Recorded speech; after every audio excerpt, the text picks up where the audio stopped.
అందరికీ బతుకమ్మ పండుగ శుభాకాంక్షలు. మన తెలంగాణలో బతుకమ్మ అంటేనే పూల పండుగ. మనం పూలని ఒక దేవతలాగా పూజిస్తాం కాబట్టి అన్ని రకాల పూలను తెచ్చి బతుకమ్మగా వేర్చి గౌరమ్మను పెట్టుకొని 9 రోజులు బతుకమ్మ ఆడతాం. ఇది అందరికీ తెలిసిన కథ. కానీ బతుకమ్మ గురించి ఒక కథ ఉందని మీకు తెలుసా? ఆగండి స్కిప్ చేయకండి. ఎందుకంటే నేను బతుకమ్మ స్టోరీ చెప్పాలనుకుంటున్నా. చిన్నగా ఉన్నప్పుడు మేము బతుకమ్మ ఆడడానికి వెళ్తే అక్కడ మా అమ్మ నాన్నమ్మ వాళ్ళందరూ వరుసకాయ వాళ్ళందరూ ఈ బతుకమ్మ కథని పాటల రూపంలో పాడేవాళ్ళు. నేను ఆ పాటని కథలాగా చెప్పాలనుకుంటున్నా. నచ్చితే ఒక కామెంట్ అండ్ షేర్ చేయండి. పూర్వకాలంలో ఒక రాజ్యంలో ఒక రాజు ఉండేవాడు. అతడికి 7 కొడుకులు.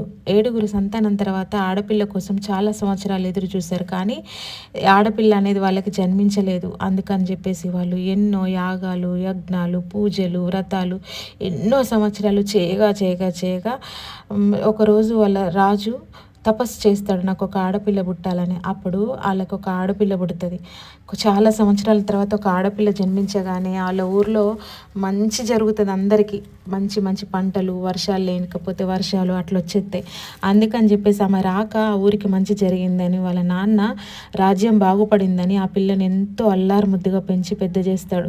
వాళ్ళ నాన్న వాళ్ళ అమ్మతో పాటు వాళ్ళ 7 అన్నలు కూడా ఆ పిల్లని వాళ్ళ చెల్లిని ఎంతో ప్రేమగా చూసుకుంటారు. పంచ ప్రాణాలు. ఇంకా వాళ్ళ చెల్లెలంటే ఆమె ఏది అడుగుతా చేస్తారు. ఆమెను అంత బాగా చూసుకుంటారు. అట్లా ఉండగా కొన్ని రోజుల తర్వాత 7 అన్నయ్యలకి పెళ్ళిళ్ళు అయిపోతాయి. పెళ్ళిళ్ళు అయినా కూడా వాళ్ళ అన్నయ్యలు వాళ్ళ చెల్లిని ఎంతో ప్రేమగా ముద్దుగా చూసుకుంటారు. అలా చూసుకునే విధానంలో వాళ్ళ వదినలకు అసూయ అనేది కలుగుతుంది. ఎందుకంటే మమ్మల్ని కాదని మా ఆడబిడ్డని మా మొగుళ్ళు మంచిగా చూసుకుంటారని చెప్పేసి వాళ్ళు కక్ష కడతారు ఆడపిల్ల మీద. ఎందుకంటే ఈ పిల్ల మాకు అడ్డొస్తుంది, మా ప్రేమకు అడ్డొస్తుంది, మా టైం తీసుకుంటుంది, మా మొగుళ్ళు ఎప్పుడు ఈమెతోనే టైం స్పెండ్ చేస్తారు, మాతో ఉండలేరని చెప్పేసి ఆ వదినలు పగ పెంచుకుంటారు ఆడబిడ్డ మీద. అప్పుడు దసరా నవరాత్రులు వస్తాయి. దసరా నవరాత్రులు అందరి ఇళ్ళలో పండగ చేసుకుంటుంటారు. ఈ పిల్ల కూడా ప్రతిరోజు దేవతకి గౌరమ్మ చేసుకుని రోజు పూజ చేస్తుంది. పూజ చేస్తూ రోజు అందరితో నా దుర్గామాత దగ్గర ఆటలు ఆడుకుంటూ మంచిగా ఆడుకుంటూ ఉంటుంది అన్నట్టు. ఉండేసరికి ఒకరోజు ఏం చేస్తారంటే వాళ్ళ వదినలు మాయమాటలు చెప్పేస్తారు. ఇంకా ఒకరోజు మంచిగా మాట్లాడి మాయమాటలు చెప్పి మనం ఆడుకుందాం రా అని చెప్పేసి ఆ పిల్లని అడవిలోకి తీసుకెళ్తారు. ఆ రోజు వాళ్ళ అన్నయ్య వాళ్ళు అడవికి వేటకెళ్ళగానే ఇంట్లో ఎవరు లేని విధానం చూసుకొని వాళ్ళేం చేస్తారు, వాళ్ళ అత్త మామ కాశీకి వెళ్తారు, వాళ్ళ అమ్మ నాన్న కాశీకి వెళ్తారు. వెళ్ళగానే వాళ్ళ అన్నయ్యలేమో అడవికి వేటకెళ్తారు. ఈ పిల్లి ఇంట్లో ఒక్కతే ఉంటుంది. చెల్లెలు జాగ్రత్త అని చెప్పి వెళ్తారు. సరే అని అంటారు వాళ్ళు వదినలు. వాళ్ళ అన్నలు అటు వెళ్ళగానే ఈ పిల్లతో ఆటలాడి మాయమాటలు చెప్పి అడవిలోకి తీసుకెళ్ళిపోతారు. నిర్మానుష్య ప్రదేశానికి తీసుకెళ్ళి ఆ పిల్లను ఇంతకుముందు కూడా చాలా టైం చంపడానికి ప్రయత్నిస్తే ఎప్పుడు కూడా ఆమె చనిపోలేదు. ఇంకా ఇట్లా కాదని చెప్పేసి నిర్మానుష్య ప్రదేశానికి అయితే అడవికి తీసుకెళ్ళి లోపలికి తీసుకెళ్ళి ఆ పిల్లని అన్నంలో విషం పెట్టి చంపేస్తారు. ఆటలాడి అలసిపోయిన తర్వాత ఆకలి అవుతుందా అంటే అవును అనగానే విషం కలిపిన అన్నం ఇచ్చి చంపేస్తారు. చంపగానే ఆమె చనిపోయిందని తెలుసుకున్న తర్వాత, పూర్తిగా ప్రాణం పోయిందని తెలుసుకున్న తర్వాత బొంద పెట్టేసి తిరిగి ఇంటికి వచ్చేస్తారు. ఇంటికి వచ్చేసిన తర్వాత వాళ్ళ అన్నయ్యలు వేట నుండి రాగానే వాళ్ళ చెల్లెలి కోసం చుట్టుపక్కల చూస్తారు. ఎక్కడ చూసినా వాళ్ళ చెల్లె కనిపించేది. నీళ్ళల్లో, కుంటలల్లో, వాగులు, వంకలు, తర్వాత ఒర్రెలు పంటి, అడవుల పంటి అంతా తిరుగుతారు. ఎక్కడ తిరిగినా వాళ్ళ చెల్లెలు జాడగానే రాదు. వాళ్ళ వదినలను అడుగుతారు ఎటు పోయింది అని అడిగితే ఏమో మాకు తెలియదు అని ఆ 7 వదినలు తెలియదు అని నాటకం ఆడి తప్పించుకోగానే వాళ్ళ అన్నలు వెతుకుతూనే ఉంటారు. ఒకరోజు వాళ్ళ అమ్మ వాళ్ళు కాశీ నుండి తిరిగి ప్రయాణమై ఇంటికి వస్తుంటే దారిలో వచ్చేటప్పుడు వీళ్ళ అన్నయ్య వాళ్ళు కూడా చెల్లెల్ని వెతుక్కుంటూ దారిలో వెళ్తూ ఉంటారు. ఎక్కడైతే వాళ్ళ చెల్లెని బొందబెట్టిన ప్లేస్ ఉందో అక్కడికి వెళ్తారు అన్నట్టు. వెళ్ళేసరికి అడవిలో ఎటు చూసిన చెట్లన్నీ ఇరుగా ఊసుంటాయి, పూలన్నీ. అసలు ఒక దగ్గర ఒక తంగేడు చెట్టు ఒక ఆకు కూడా కనబడనట్టుగా పువ్వు ఇరుగా ఊసి కనబడుతుంది. దాని పూలు పసుపచ్చ కలర్లో ఉంటాయి కదా, పసుపచ్చ పూలతో ఎర్రగా ఊసి ఒక చెట్టు పెద్దగా పూలు పూసి ఉంటుంది. ఏంటి ఇంత చెట్టు, ఇది ఎంత బాగుంది చెట్టు, మా చెల్లెకి పూలు అంటే ఎంత ఇష్టమో, చెట్టు చాలా బాగా పూసింది తంగేడు చెట్టు అని వాళ్ళ అన్నలు ఆ చెట్టు కాడికి వెళ్తారు. వెళ్ళగానే అక్కడికి వెళ్తారు. వెళ్ళగానే చెట్టు ఇట్లా ముట్టగానే చెట్టు మాట్లాడుతుంది అన్నట్టు. ఆ పూలు మాట్లాడుతుంటాయి ఏమని, అన్నయ్య నన్ను మీరు ముట్టుకోవద్దు, ఎందుకంటే పాపకార వదినలు నన్ను చంపేశారు, ఆ పాపం మీకు అంటుకుంటుంది అని చెప్పేసి పూలు మాట్లాడతాయి. మాట్లాడగానే ఏంటి పూలు మాట్లాడుతున్నాయి ఏంటని వీళ్ళు అనుకుంటారు. అనుకొని పెద్దన్న ముడతాడు, అలాగే చెప్తా చిన్నన్న, నడిపన్న, 2, 3, 4, 5, 6 నెంబర్ వరకు అందరు అన్నలు 7 అన్నలు ఆ పూలను ముట్టినప్పుడల్లా వద్దొద్దు నన్ను ముట్టుకోవద్దు, ఆ పాపం మీకు తగులుద్ది, పాపకారి వదినలు నన్ను చంపారు, ఆ పాప దోషం మీకు తగులుతుంది అన్న, మీరు నన్ను ముట్టుకోవద్దని ఆ పూలు మాట్లాడతాయి. మాట్లాడేసరికి వాళ్ళ అమ్మ నాన్న వాళ్ళు కాశీ నుండి రాగానే ఈ విషయం చెప్తారు, ఇట్లా చెట్టు పూలు మాట్లాడుతుందమ్మా, మాకేమో అనుమానం వస్తుంది అని. వాళ్ళ అమ్మ నాన్నని తీసుకొని అక్కడికి వెళ్తారు అన్నట్టు, చెట్టు కాడికి వెళ్ళగానే అక్కడ వాళ్ళ అమ్మ నాన్న ఇద్దరు చెట్టుని ముడితే అప్పుడు కూడా వద్దొద్దు నన్ను ముట్టుకోవద్దమ్మా, పాపకారి వదినలు నన్ను చంపేశారు ఇలా అని మళ్ళీ పూలు ఏడ్చుకుంటూ చెప్తాయి. చెప్పగానే అయితే ఇట్లా ఇట్లా అంటున్నాయి కదా, ఒకసారి వాళ్ళని తీసుకొచ్చి చెప్తాం, ఏం మాట్లాడుతూ చూద్దామని వాళ్ళ 7 వదినలను చెట్ల కాడికి తీసుకొస్తారు. తీసుకొచ్చి చెట్టు కాడ నిల్చోబెట్టగానే ఒక్కొక్క వదిన లైన్గా చెట్టు పూలను ముడుతూ ఉంటుంది. ముట్టిన ప్రతిసారి పాపకారి వదినలారా నన్ను ముట్టొద్దు, మీ పాప నాకు అంటుతుంది, ఇంకా మీరు నన్ను చంపేశారు అనుకుంటే ఏడుతుంది చెట్టు. ఏడవగానే వాళ్ళ అమ్మ నాన్న చాలా ఏడుతారు. ఏడ్చి కాశీ నుంచి వచ్చారు కదా, చాలా ఏడ్చి మేము ఎన్ని పూజలు చేసాం, ఎన్ని వ్రతాలు చేసాం, మాకు లేక ఒక బిడ్డనిచ్చావు, ఆ బిడ్డను మళ్ళీ నువ్వు చంపేసావా తండ్రి ఈశ్వర అనుకుంటూ చాలా ఏడుతారు. ఇక ఏడ్చి ఏడ్చి ఏడ్చి నా బిడ్డ లేని జీవితం మాకొద్దు, నా బిడ్డ లేని లోకంలో మేము ఉండలేము, మేము బతకలేము, మేము చచ్చిపోతాం, ఇప్పుడు ఆత్మహత్య చేసుకుంటామని వాళ్ళ అమ్మ నాన్న అక్కడే ఉన్న బావిలో దూకుతారు చనిపోవడానికి. దూకగానే అందులో నుంచి పార్వతీదేవి ప్రత్యక్షమై బయటకు వాళ్ళ అమ్మ నాన్నను బయటకు తీసుకొని వచ్చి ఏమంటదంటే, నీ బిడ్డ ఈ నవరాత్రులు 9 రోజులు దుర్గామాతను పూజించేటప్పుడు ప్రతిరోజు నాకు గౌరీ వ్రతం చేసింది. మొదట నన్ను గౌరీ వ్రతం చేశాకే దుర్గామాతను పూజించింది. నేను చాలా ఆమె భక్తికి, ఆమె చేసిన పూజకి నేను చాలా సంతోషపడ్డా. అందుకోసమే మిమ్మల్ని చావనీయను, మీ చనిపోయిన మీ బిడ్డను కూడా మీకు తిరిగిస్తా అని చెప్పేసి పార్వతీదేవి వాళ్ళ ఏ బిడ్డ అయితే చనిపోయిందో ఆ తంగడి చెట్టు నుంచి వాళ్ళ బిడ్డను కూడా ఆత్మను బయటకు తీసి వాళ్ళ బిడ్డను రూపంలో వాళ్ళకి ఇచ్చేస్తుంది అన్నట్టు. ఇచ్చేసేటప్పుడు వాళ్ళ బిడ్డను వాళ్ళ చేతులకు చెప్పేటప్పుడు ఏమంటదంటే అమ్మవారు, నువ్వు చాలా కాలం చల్లగా బతుకు అని చెప్పేసి బతుకు అమ్మ అని దీవిస్తూ వాళ్ళ అమ్మ నాన్నకి వాళ్ళ కూతురు చెప్తుంది. అందుకని బతుకు అమ్మ అనే పేరు బతుకమ్మ అయిపోయింది. ఆ రోజు నుంచి ఆ పిల్లకు బతుకమ్మ అనే పేరుతోనే పిలిచారు అందరూ కూడా. అందుకని చెప్పేసి బతుకు అమ్మ అన్నారు కాబట్టి బతుకమ్మ పండుగ అయింది. అట్లనే తంగేడు చెట్టు కూడా ఎక్కడైతే ఆమెను పూడ్చిపెట్టి బొంద తీసి పూడ్చిపెట్టారో అక్కడే తంగేడు చెట్టు మొలిచింది కాబట్టి దాని పూలే తంగేడు పూలతోనే బతుకమ్మ చేయాలన్న ఆనవాయితీ వచ్చింది. ఎందుకంటే వాళ్ళ నాన్న ఆ ఊరికి ఆ రాజ్యానికి రాజు కాబట్టి అతను చెప్పిందే మాట కదా. ప్రతి సంవత్సరం నవరాత్రులలో తన బిడ్డ చనిపోయి పుట్టింది కాబట్టి బతుకమ్మలాగా వచ్చింది కాబట్టి ఈ అందరైతే అన్ని దేశాలలో అంటే మన తెలుగు రాష్ట్రాలలో దుర్గామాతని నవరాత్రులు కొలుస్తారు కదా. కొన్ని ఊర్లలో చాలా రాష్ట్రాలలో కూడా దుర్గామాత పూజ చేసుకుంటారు నవరాత్రులు అని. కానీ మన తెలంగాణ రాష్ట్రంలో మాత్రమే బతుకమ్మ పండుగ, దుర్గామాతతో పాటు బతుకమ్మ పండుగను కూడా 9 రోజులు చేసుకుంటాం. ఎందుకంటే ఆ రాజ్యంలో ఉండే వాళ్ళ కూతురు ఆ నవరాత్రులలో చనిపోయి పుట్టింది కాబట్టి బతుకమ్మ పండుగ అనేది మనం తంగేడు పూతోటి చేసుకునే సాంప్రదాయాన్ని అయితే పూర్వకాలంలో నుంచే మన పెద్దవాళ్ళు తీసుకొచ్చారు. అందుకే మనం బతుకమ్మని చాలా భక్తి శ్రద్ధలతో చేసుకుంటాం. అట్లనే తంగేడు పువ్వుతో మాత్రమే బతుకమ్మ చేసుకుంటాం. అందుకే మన తెలంగాణ రాష్ట్రంలో మన రాష్ట్రీయ గుర్తింపు వచ్చింది తంగేడు చెట్టుకి. బతుకమ్మకు కూడా రాష్ట్రీయ ఫెస్టివల్ అని, అంటే బతుకమ్మ పండుగ ఒక ఫెస్టివల్ అని తీసుకొచ్చారన్నట్టు గుర్తింపుని. ఎందుకంటే అంత విశిష్ట గలది కాబట్టి, తంగేడు చెట్టుకున్న విశిష్టత బతుకమ్మకు వచ్చింది కాబట్టి రెండింటిని కలిపి రెండింటికి మన రాష్ట్రంలో ఒక మంచి గుర్తింపు అనేది తీసుకొచ్చారన్నట్టు.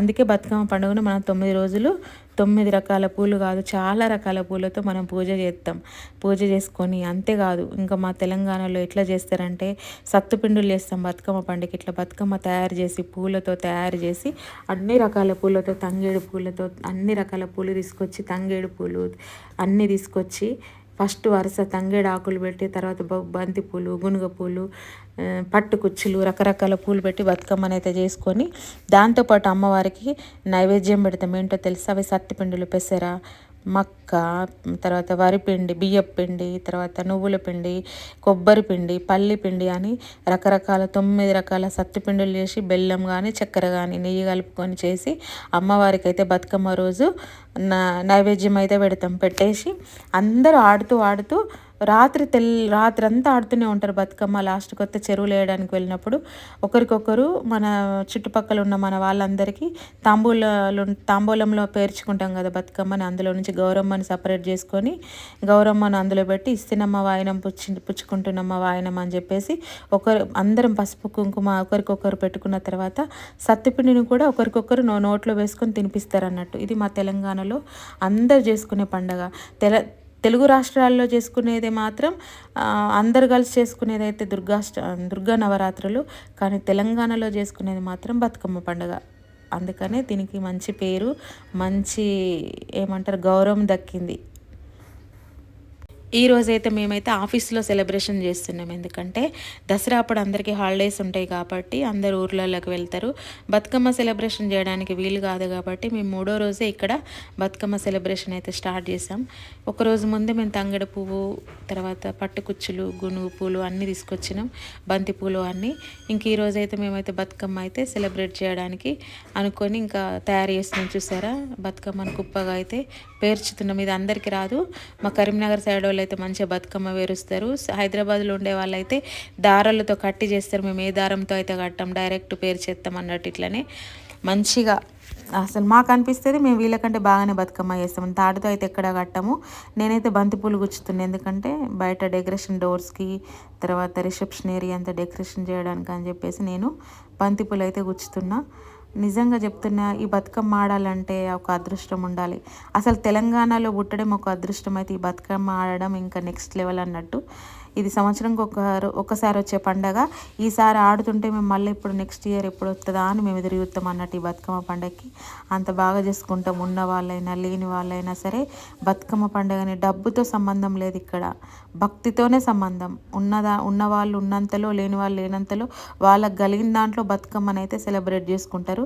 కానీ ఈ బతుకమ్మ పండగకి మాత్రం అందరూ రాఖీ పండగ ఒకసారి ఒక ఆడబిడ్డ మిస్ అవుతుందేమో, రాఖీ కట్టడానికి, అన్నయ్యకి రాఖీ కట్టడానికి రాదేమో, కానీ బతుకమ్మ పండగకి మాత్రం ఎక్కడున్న ఆడబిడ్డైనా ఇంటికి రావాల్సిందే, బతుకమ్మ ఆడాల్సిందే. అంత బాగా చేసుకుంటాం అన్నట్టు. అమ్మ వాళ్ళందరూ వదినెలు ఉంటే వదినెలు, అమ్మ నాన్న లేని వాళ్ళు అయితే అన్నయ్య వదినెలు ఆడబిడ్డలకు చీరలు కొని బతుకమ్మని ఆడపడుచుతోనే వేరిపించి, బతుకమ్మని కూడా ఆడపడుచుతోనే ఎత్తిపించి ఆడిపించి నీళ్ళలో అంపేసి వచ్చేదాకా మాతోనే ఉంటారు అన్న వదినలు. అంత బాగా చూసుకుంటారు ఈ బతుకమ్మ పండగకి. ఆడపడుచు అంటేనే బతుకమ్మ. ఇంకా తెలంగాణలో మమ్మల్ని బతుకమ్మలాగా చూస్తారు అందరూ. అందుకని దీనికి ఒక గౌరవం, ఆనందం, అందం కూడా ఉంటుంది. ఆడబిడ్డ వచ్చిందంటే ఇంట్లో బతుకమ్మ ఉన్నట్టే లెక్క. పుట్టకతోనే ఇంకా ఇంటికి ఆనందం వచ్చేస్తుంది. ఆడపిల్ల పుట్టిందంటే బతుకమ్మ పుట్టినట్టే లెక్క ఇంటింటికి. మేమైతే అట్లనే అనుకుంటాం. అంత గౌరవం అయితే మన తెలంగాణలో ఉంది. నేనైతే అనుకుంటా ఈ తెలంగాణలో పుట్టడం నా అదృష్టం అని. ఈ బతుకమ్మ ఆడడం అయితే ఇంకా నెక్స్ట్ లెవెల్ అనుకుంటున్నా. మీరందరూ ఏమనుకుంటున్నారో కామెంట్ బాక్స్లో కామెంట్ చేయండి. చూసారా మా బతుకమ్మ ఎంత అందంగా ఉందో. చాలా టైం అయిపోయింది కదా ఆల్రెడీ, అప్పటికే 13 minutes కూడా అయిపోతుంది. ఇంకా అంతా చూపిద్దాం. ఇంకా ఇది ఓన్లీ మేకింగ్ వీడియోనే, తయారు చేసే వీడియోనే. ఇంకా నేను ఆడే వీడియోని ఇందులో అయితే ఇంకా యాడ్ చేయట్లేదు.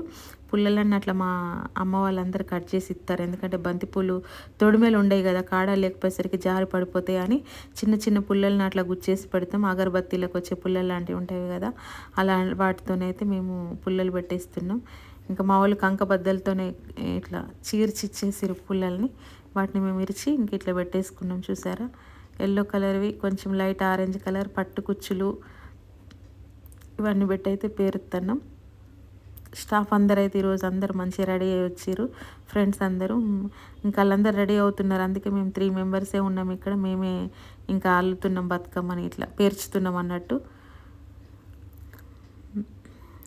మీరందరూ బతుకమ్మ మీకు దసరా మా ఊర్లో ఇంకొకటి ముఖ్యంగా చెప్పాలి ఏంటంటే, అందరికీ దసరా ముందు ఉంటుంది బతుకమ్మ. కానీ ఎందుకో మా జగిత్యాల సైడ్ అయితే కొన్ని ఊర్లలో, స్పెసిఫిక్గా మా పల్లెటూర్లలో బతుకమ్మ దసరా తర్వాత ఉంటుంది. ఎందుకంటే ఆడబిడ్డ అంటేనే బతుకమ్మ అనుకుంటారు కదా ప్రతి ఇంటిలో. అందుకని చెప్పేసి దసరా పండుగ అయిన తర్వాత బతుకమ్మని అనేది పంపుతారు అన్నట్టు. ఎందుకంటే ఆడబిడ్డను పండుగ కాకుండా పంపొద్దు. దసరా రోజు మనం అన్నీ నాన్ వెజ్ వంటలు చేసుకుంటాం, మాంసం అవన్నీ వేసుకుంటాం కదా, మేక, మటన్, చికెన్ అన్నీ పిండి వంటలు అవన్నీ తిని పోవాలి ఆడబిడ్డ. అట్లయితేనే అమ్మ నాన్నలు హ్యాపీ అని చెప్పేసి మేము బతుకమ్మను దసరా తర్వాత పంపుతాం అన్నట్టు. కొన్ని ఊర్లలో అయితే దసరా ముందు ఉంటుంది, కానీ మా సైడ్ అయితే, మా పల్లెటూరులో అయితే మాత్రం దసరా తర్వాతే మా బతుకమ్మ. ఇంకా ఆమె అల్లుతే పెడుతూనే ఉంది ఒక్కొక్క స్టెప్ మెల్లమెల్లగా. ఎందుకంటే మేము 3 to 5 అనుకున్నాం, టైం చాలా ఉంది. మేము 12 గంటలకు స్టార్ట్ చేసినాం. మెల్లిగా అవుతుందిలే, ఒక 2 అవర్స్లో అయిపోయినా తర్వాత 2 అవర్స్ మంచిగా రెడీ అయ్యి బతుకమ్మ ఆడుకోవచ్చు అనుకున్నాం. అందుకనే ఇంకా మెల్లిమెల్లిగా అయితే అందరు కూర్చొని అయితే ఇంకా రెడీ చేస్తారు. నేను బతుకమ్మ స్టోరీ చెప్పాను కదా, మీకు ఏమనిపించింది? మీకు కూడా తెలుసా ఈ స్టోరీ? ముందే మీకు ఈ స్టోరీ తెలిస్తే నాకు కామెంట్ బాక్స్లో చెప్పండి. నాకైతే తెలీదు. నేనైతే పాటలు పాడుతుంటూనే విని ఆ పాటను నేను కథలాగా చెప్పిన, అంటే నాకు అర్థమైంది, నాకు గుర్తుంది మాత్రమే చెప్పిన. ఎందుకంటే ఎప్పుడో చిన్నగా ఉన్నప్పుడు విన్న పాట కదా. ఈ మధ్యకాలంలో ఎవరైతే పాటలు ఎక్కువ పాడట్లేదు, కానీ బతుకమ్మ పాటలు పాడుతూ చేసుకుంటేనే, ఉయ్యాల పాటలు పాడుతూ చేసుకుంటేనే బాగుంటుంది. నేను అప్పుడు విన్న పాటనైతే కథలాగా అయితే చెప్పిన. లాగ్ చేస్తుందని అయితే అనుకోకండి, ఎందుకంటే కథ కదా. ఇంకా వ్లాగ్ పెడదామని అనుకున్నా, అందుకే నేను 18 minutes వీడియో తీసిన.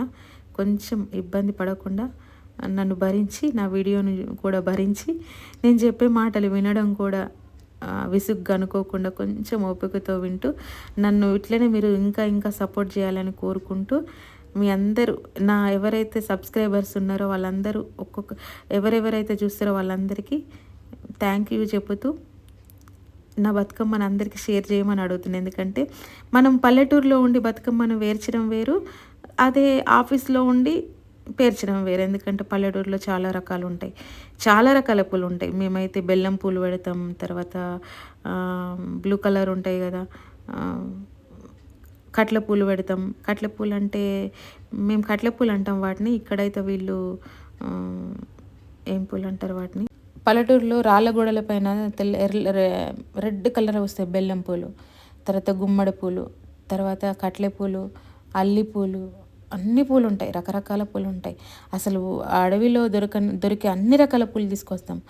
ఆ చెరువులలో ఉండే అల్లి పూలు ఉంటాయి, లిల్లీ పూలు ఉంటాయి, తర్వాత చిన్న చిన్న ఏమంటారు తామర పూలు ఉంటాయి. అన్నీ తీసుకొచ్చి మేము తామర పువ్వునే మధ్యలో పెట్టి అందులో మేము గౌరమ్మని పెడతాం. ఇక్కడైతే గులాబీ పువ్వు పెట్టిన, చూసారా లుక్ ఎట్లుంది? చిన్నగా ఉన్న సింపుల్గా ఉన్న బతుకమ్మ చాలా అందంగా రెడీ అయింది. ఎంతైనా బతుకమ్మ అంటే బతుకమ్మే. చూసారా ఎంత అందంగా కనిపిస్తుంది? పువ్వులు అంటేనే బతుకమ్మ. అందమైన పూలను ఒక్క పువ్వుని చూస్తే అబ్బా ఎంత బాగా పూసింది అంటాం, కానీ అందమైన పూలు చూస్తే ఇంకెంత అందంగా ఉంటుంది చూడండి, ఆనందంగా ఉంటుంది. బతుకమ్మ అయితే రెడీ అయిపోయింది. ఇది అన్నట్టు చివరి లుక్. మేము మా దగ్గర తామర పువ్వు దొరకలేదు మార్కెట్లో, అందుకని చెప్పేసి అయితే మేము గులాబీ పూలోనే గౌరమ్మని అయితే పెట్టేసినాం. ఇంకా లాస్ట్కి అయితే మా బతుకమ్మ రెడీ అయింది. చూసారా, ఇంకా ఆడడానికి సిద్ధమైన బతుకమ్మ. కాసేపట్లో స్టార్ట్ అవుతుంది ఇంకా బతుకమ్మ అనేది. రెడీ చేసి అయితే నేను టేబుల్ మీద పెట్టేసిన. ఎలా ఉందో చెప్పి కామెంట్ చేయండి, షేర్ చేయండి.